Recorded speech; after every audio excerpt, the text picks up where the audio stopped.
Count on LEX 18 News. The big line of storms spawned damaging tornadoes in 3 states today, and now it's moving through the bluegrass. We'll show you the confirmed tornadoes in western Kentucky and update you about what's still to come. Plus, Georgetown's Toyota plant is adding new jobs and new lines of hybrid vehicles. We'll have highlights from today's big announcement. And in a few hours, we'll learn who Kentucky plays in the SEC tournament tomorrow night. We have live coverage from Nashville, where True Blue fans are taking over. LEX 18 News at 5 starts now. Good evening, I'm Kevin Christie. And I'm Nancy Cox. Thank you for joining us at 5. Tonight's line of storms came in strong this morning, spinning up funnel clouds in western Kentucky. And now that line is approaching central Kentucky, so let's begin with our chief meteorologist, Bill Meck, with the update. Bill? And what was going on earlier was a line of supercell thunderstorms going across western Kentucky and southern Indiana that did spawn the tornadic storms. We've got one more still ongoing in terms of a supercell storm. It's the one now in northern Kentucky. There are tornado warnings in association with it. We're also looking at a line of strong thunderstorms now approaching the Louisville metro and a few scattered showers as we look to the south. But the tornado, and that one is south of Cincinnati, so it's getting close to the 275 belt there going around Cincinnati. That does have a tornado warning associated with it. There is a nice hook echo involved with that storm as well. So for folks in northern Kentucky, that is a storm of consequence. We've just got a little light rain around as we look through Lincoln over into Casey County, but the bigger line of storms does continue from southern Indiana across the Louisville metro and then back toward western Kentucky. We're also watching storms coming out of middle Tennessee that are coming northbound as well. There's a high wind warning up until 6 o'clock for central Kentucky all the way down to the Lake Cumberland area. We saw a wind gust at the Bluegrass Airport just under 70 miles an hour. One of the strongest winds we've ever recorded in Lexington. Obviously, a non-thunderstorm wind. What we're also looking at here is the tornado watch. Actually, tornado watch has been allowed to expire. A severe thunderstorm watch is going to be coming out shortly. That will include at least parts of central Kentucky. From the folks at the Storm Prediction Center, they are still looking at the possibility of tornadic weather, but the threat may be more for northern Kentucky at this point. We are still going to keep a very close eye out for any of that as we go through the next few hours. With that idea, all this means is 5% chance for most of us of a tornado within 25 miles of a given point. As you're talking about the high wind, well, we have certainly seen that as we've gone through the day today. Bottom line is it's a very active afternoon and evening. It is springtime. We'll talk more about this coming up in just a couple of minutes. Okay, Bill. Well, we're getting an idea of the damage in western Kentucky from a tornado and those strong winds this morning. That twister touched down in McCracken County about 9 o'clock, and tornado warnings had people taking shelter throughout the area. Angie Bevan joins us with tonight's LEX 18 Big Story at 5. People in the Paducah area are dealing with some significant damage left behind from this morning's storms. Witnesses report seeing a tornado touch down in the western part of McCracken County, and we take a look at what's left in its path. This video shows what appears to be a funnel cloud touching down in McCracken County. This was around 9:15 a.m. Central Time, and a wave of reports of damage followed. Wilbert Vault Company in West Paducah took a huge hit from the storm. The roof torn off and walls and other debris are crumbled to the ground. The wind so strong it lifted one building off the ground. 60 by 64 truck building, and it's over in the field now. Around the property, Dennis Sanders says they can see the path of destruction. We had main power lines that ran the back of our property, and those poles are just down. So it's going to be, I'm sure, some time before power gets back down the street. And they're not alone. Several thousand power outages were reported. In Paducah, around the Kentucky Oaks Mall, power poles and power lines are down. Some roads became impassable, and emergency crews warned drivers to avoid areas where lines are down and dangerous. Back at Wilbert's, destruction that will take time to clean up and repair. But Sanders says no one was hurt, a blessing in the midst of the mess. Yes, right. I'm very thankful that everyone's okay, there's no injuries, and I hope that's the same everywhere else around here. McCracken County Emergency Management has declared a state of emergency. In all of this, so far, one injury has been reported, but but it is not life-threatening. Nancy, back to you. That's the good news in this. Thanks, Angie. And among those counting their blessings after that storm in McCracken County is Deputy Ryan Wilcutt, who rode out the storm in his battered cruiser. Take a look at it. Sergeant Wilcutt says he was patrolling near the Mount Zion Church when the storm kicked into high gear. He pulled into the church's parking lot to take refuge, but the wind shattered his windows and sent debris flying right at him. He described the moment he decided to take cover. Yeah, I saw the trees coming up out of the ground and flying through the air, and power lines coming up and laying down over the road. And I just saw a bunch of debris field just kind of spinning around my car, and spun my car to the side and just kind of put my head down and covered my head and just kind of prayed for the best. Yeah, and Deputy Wilcutt says he knows he's lucky to come out of it unhurt. Another confirmed tornado was caught on camera a few counties northeast of Paducah in Union County. Take a look at this harrowing video shot by a driver passing the funnel cloud. And you can see it's clearly touched down, throwing dirt and debris as it passes through a field. Also, high winds rolled a semi on a road on the western side of the county, throwing the cab into water. The driver had to be cut out and was sent to the hospital. Well, a weather-related injury here in Lexington. This one just a couple blocks from our station. Talk about those high winds. A man was hurt at New Circle and Russell Cave when the wind blew down a pole and a transformer right on top of him. Catherine Collins continues our Storm Tracker team coverage. Black smoke billowing into the sky as firefighters stood watch. It didn't look like a standard fire. It had to be the chemicals in the transformers. Brandon Tyree says he was shopping in the area when he saw the fire and someone lying nearby. Firefighters say a man was walking along this back parking lot when strong winds caused an electrical pole to snap, sending this transformer onto him. People on scene rushed to help. He'd already been moved away from the transformers and was here in the parking lot. He was transported to University of Kentucky Hospital with serious injuries. Captain Dustin White says firefighters had to wait until the power was shut off before they could put the fire out. As long as the power is energizing that, whatever's on fire, then it's very dangerous. And the wind caused problems across town too. This pole fell on top of a car on Versailles Road. Thankfully, no one was inside at the time. Everybody find your shelter, keep your flashlights handy because you never know. Tyree says he worries more damage could be on the way. Covering the news in Lexington, Catherine Collins, LEX 18 News. A reminder, stay weather aware with Bill Meck and the LEX 18 Storm Tracker weather team on our website, lex18.com, or you can get the latest on your smartphone. The Storm Tracker weather app is free in your app store. We want to turn now to a traffic alert that could cause big trouble for the evening commute. Take a look at this situation on New Circle Road. Police tell us a driver was hauling this piece of heavy equipment when he swerved to avoid drivers who were trying to avoid an animal in the road. It's blocking the fast lane of the outer loop between Nicholasville Road and Tates Creek Road, and police are blocking the ramp to the outer loop at Nicholasville Road. A tow truck is on the scene to try to get it righted and out of the way. We'll keep you posted. Well, in other big news tonight, Toyota rolled out a huge announcement for its Georgetown plant this morning. 2 new hybrid vehicles will be manufactured right here in the Commonwealth beginning this spring. LEX 18's Michael Burke has the details. Business at Toyota's Georgetown plant continues to flourish, and today we got another reminder of just how much. The company revealed a plan to infuse another $238 million into its operation here. We can't truly, other than the word transformative, really put into words what a blessing it has been to have Toyota in Kentucky. That money is part of a $13 billion investment the Japanese automaker is making at several U.S. plants. But this is where they will manufacture all new hybrid versions of the RAV4, like this one, and Lexus ES300. When you talk about hybrid in the past, you just thought about fuel economy, but it's also about performance. So, especially acceleration and those kind of things that your electric motor can actually provide to you. But for a governor, it's more about manpower than horsepower. The employees, the thousands of jobs, the tens of thousands of jobs, the American dreams that are being developed, that are being fulfilled by people working at this facility and at companies that supply this facility.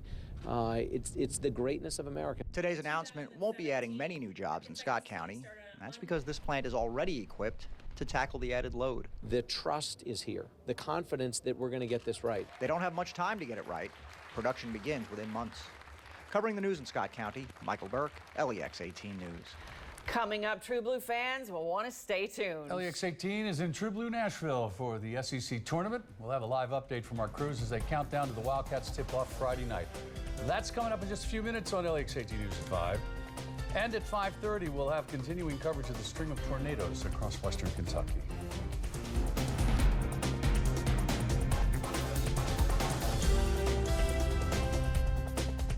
On Saturday.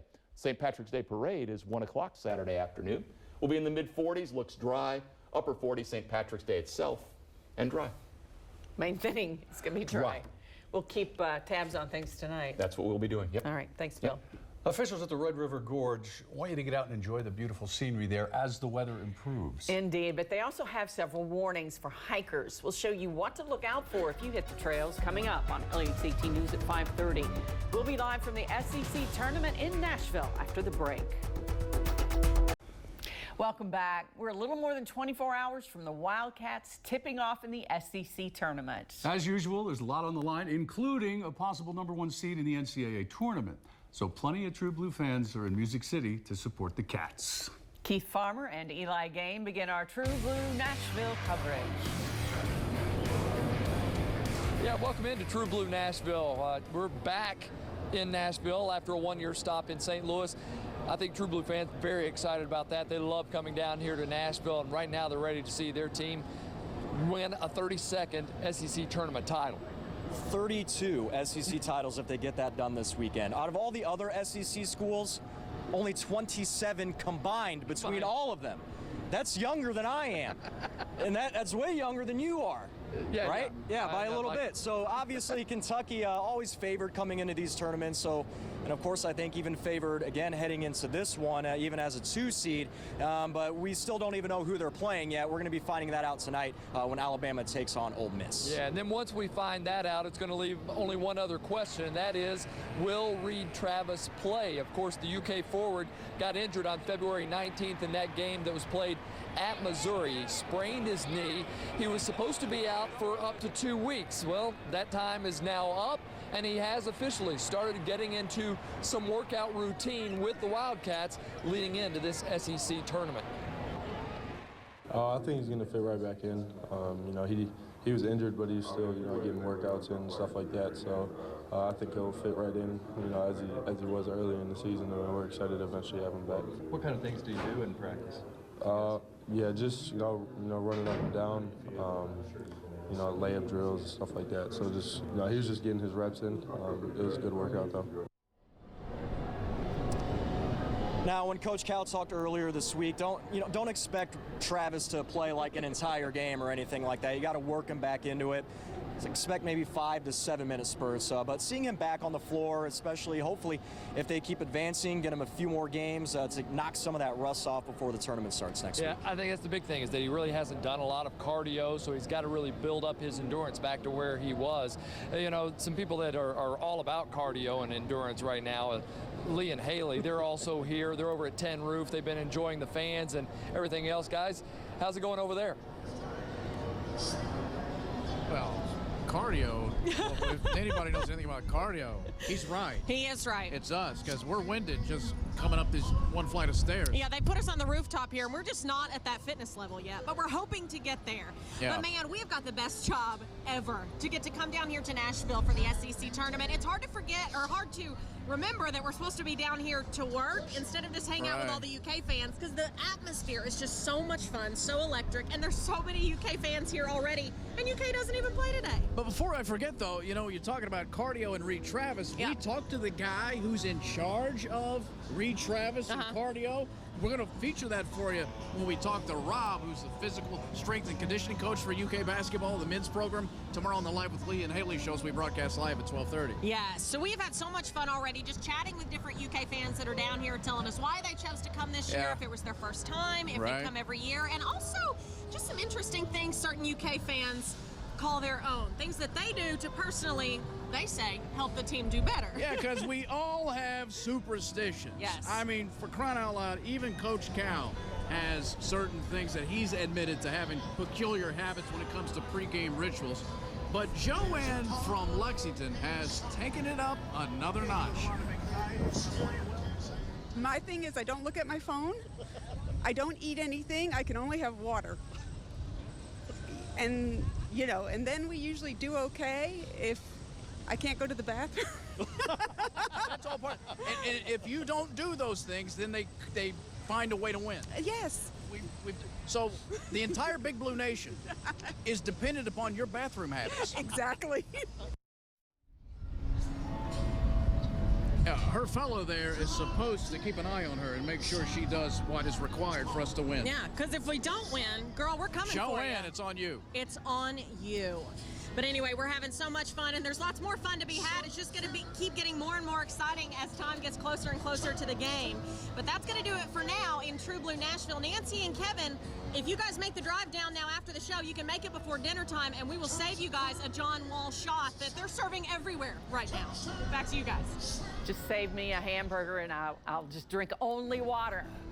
Thanks, guys. Well, now let's get an update on the girls' Sweet 16 at Rupp Arena. In the early games, Barron County beat Pikeville 65-47. Mayo beat Boyd County 74-56. Now, still to come tonight, Collins will take on Southwestern at 6:30. And North Laurel will battle Henderson County. That's at 8. And officials say right now the weather isn't causing any delays for them. Let's hope that stays that way. Count on LEX 18 News. Coming up, a sobering update from Scott County, where investigators have ruled that Deputy Jamie Morales was shot and paralyzed by friendly fire. We'll have the details in a live report. Plus, he admits killing his sisters and parents, then holding classmates at gunpoint. Now, 25 years later, Clay Shrout wants out of prison. And the Wildcats are a day away from tipping off of the NCAA tournament, but will P.J. Washington play? LEX 18 News at 5 starts now. Good evening, I'm Nancy Cox. And I'm Kevin Christopher. Thanks for joining us at 5. We'll get you to the big story in just a moment, but first to a developing story in Scott County. And it's a story we've been following for months. And after an exhaustive investigation, officials announced today that Deputy Jamie Morales was shot by friendly fire. LEX 18's Connor McHugh is following the story. He joins us live in Georgetown with the latest. Well, the Scott County Sheriff's Office says the investigation did not conclude which law enforcement officer fired the shot that injured Deputy Morales, but they say it was one of his colleagues who did pull the trigger. In fact, they say the suspect in this case was incapacitated by that gunfire before he could even fire back at the officers. Now, this all happened in September on the 11th of 2018 at the rest stop on northbound I-75 in Scott County. That's where the Sheriff's Office and Georgetown police officers were trying to help the U.S. Marshal Service arrest Edward Reynolds. Reynolds was a known serial bank robber who the Sheriff's Office says tried to flee and then later pointed a gun at officers. That led officers from both agencies to shoot at Reynolds, eventually killing him. According to the Sheriff's Office, Deputy Morales was also hit by one of those bullets. He was later found to be partially paralyzed. The community has since rallied around the former Marine and even raised money to build a handicap-accessible home for him. When we spoke with him months ago, he was thankful for all of that support from the community and said he is confident his military background will help him get through this. Now, the Sheriff's Office does say a grand jury did investigate this incident and chose not to move forward with any charges. The Sheriff's Office did not want to comment any further today, but they asked that everyone continue to support Deputy Morales. We're covering the news in Scott County. Back to you. Thanks, Connor.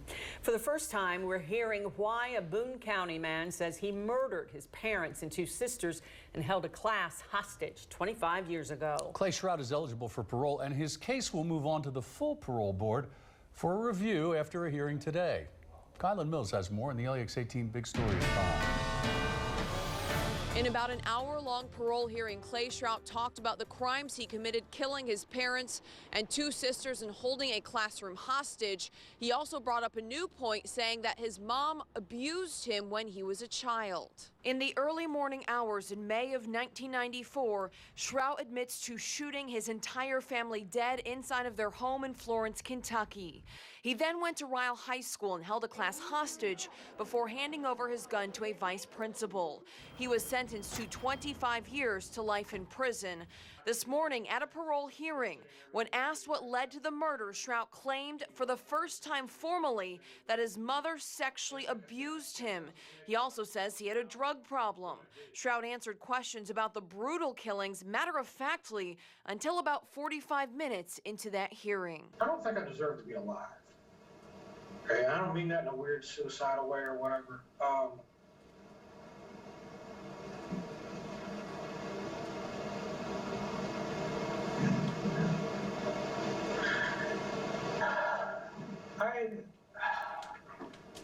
I hate what's happened, and I hate the way my life has turned out. A full parole board is expected to review Shroud's case on Monday. They should make a decision at that point. Of course, we'll keep you updated on LEX18.com and on air. We're covering the news in Frankfurt from the LEX18 mobile newsroom. Back to you. Investigators continue to call a death in Whitley County bizarre after a pregnant woman was shot and later died at a Corbin hospital. Now, doctors were able to deliver Jerry Johnson's baby, but unfortunately, the baby also passed away this morning, only 4 days after she was delivered. LEX18's Eleanor Buckley joins us now with the latest. Kentucky State Police aren't saying much about Jerry Johnson's death or her infant baby Amelia, who passed away yesterday. Amelia's death has been ruled a homicide investigation, while her mother's case is still being called a death investigation. The coroner reports that a 4-day-old Amelia Johnson died last night just after 9:45 at UK Medical Center. Her mother, Jerry Johnson, was shot Saturday night on Steel Hollow Road in Corbin. She later died at the hospital. Investigators are calling the circumstances surrounding the shooting bizarre. However, no arrests have been made. We continue to follow the latest developments in this case and will bring them to you when they become available. Back to you. We are literally in the final minutes of your winter season, and it's going out on a very nice note.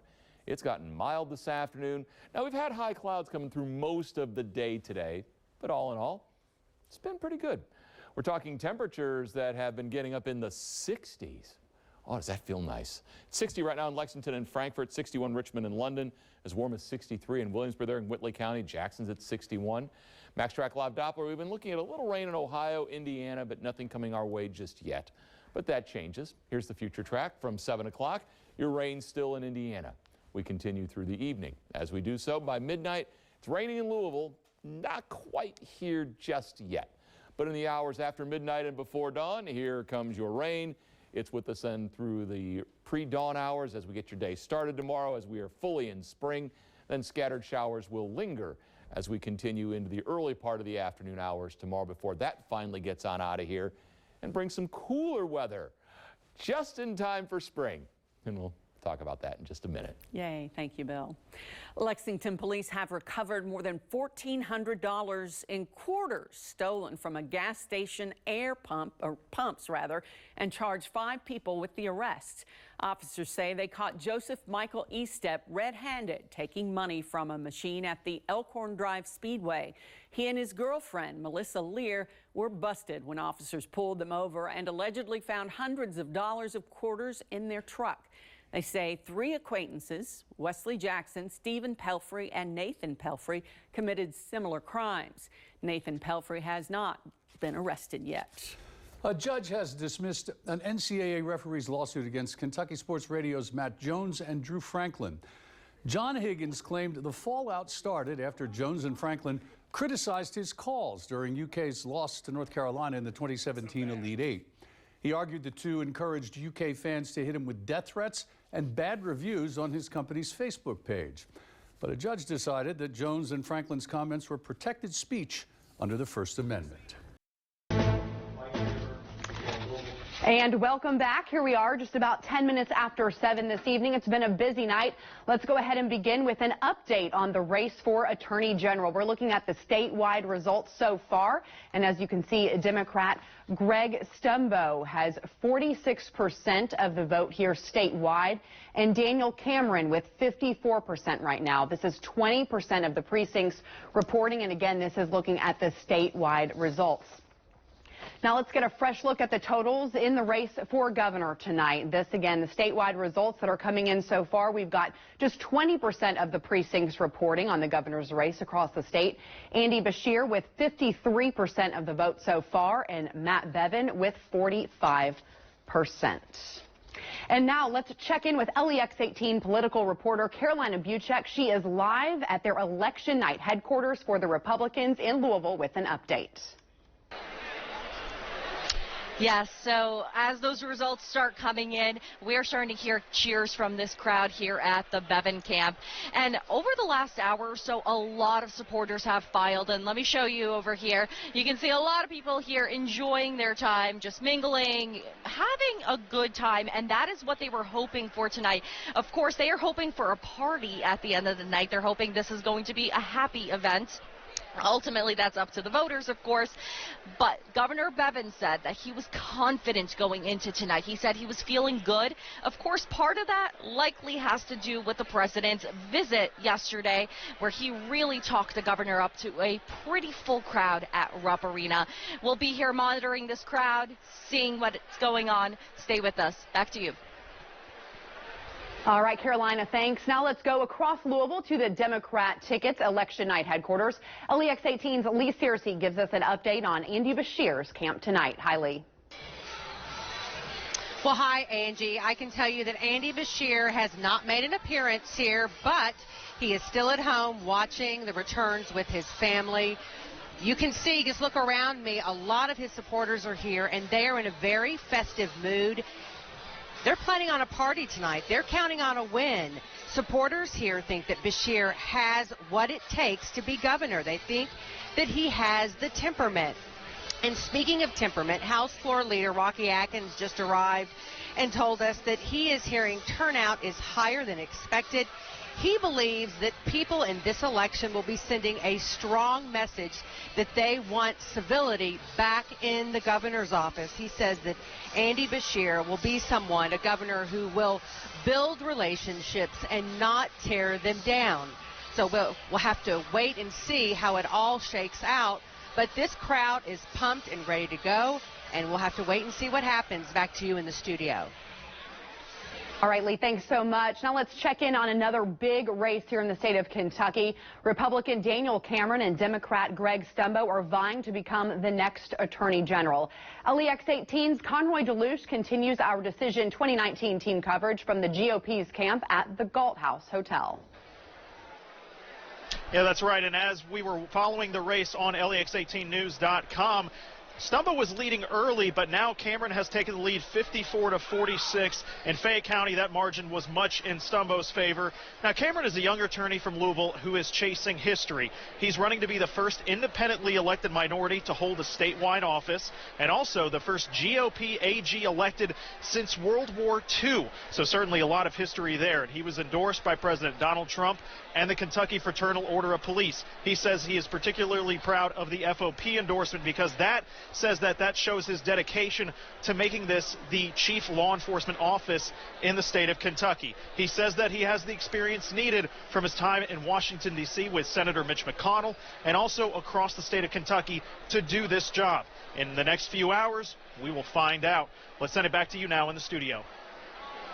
All right, Conroy, and at this point, let's now shift to Democrat Greg Stumbo. Kylan Mills spoke with him today, and she joins us live from the Democrats' watch party.